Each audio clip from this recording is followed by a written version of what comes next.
Kallid Valga valla inimesed, Head Valga valla inimesed! üks huvitav ja eriline aastaring saab täis. Üks huvitav ja heitlik aasta on kohe lõppemas. See on olnud tõesti sündmusterohke aasta.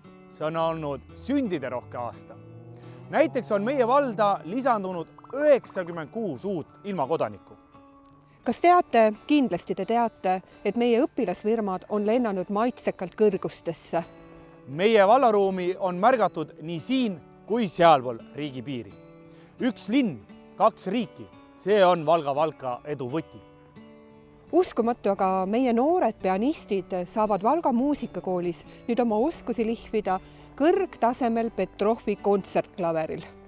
Teed ja tänavad vajavad pidevalt hoolt ja tähelepanu. Võime rõõmuga tõdeda, et laussile asfalt rõõmustab nii mõnelgi tänaval nüüd valgalaste automobiile. Tuttuued torud külades, kirkalt säravad lambid, ohutus meie laste, noorte ja kultuuriasutustes. Kõik see on meile tähtis, kõik see on, mille nimel me töötame. Ja kinnitame, et kopp läheb kohe maasse, et kaua oodatud spordihoone meie gümnaasiumi, põhikoolide ja sportlaste heaks saaks valmima hakata. Nii hea meel on öelda, et meie kogukonnad on julged. Valga valla 48 külas ja 3 alevikus on ideid, on teotahtelisi inimesi. Mitmekülgne kultuurielu Lüllemäel, rõõmsad jaanikud Õrus, romantiline öölaat Harglas, tsirguturg Tsirguliinas. Just see kõik toimub Valga vallas.